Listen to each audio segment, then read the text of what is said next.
কি করছো? কে খাবে এটা?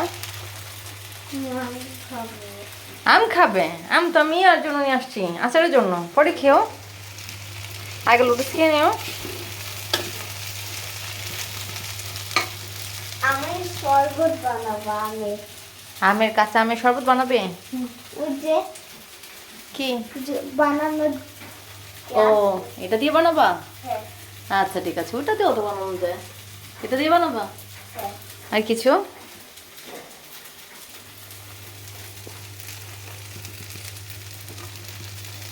টাটা বলে দাও। টাটা।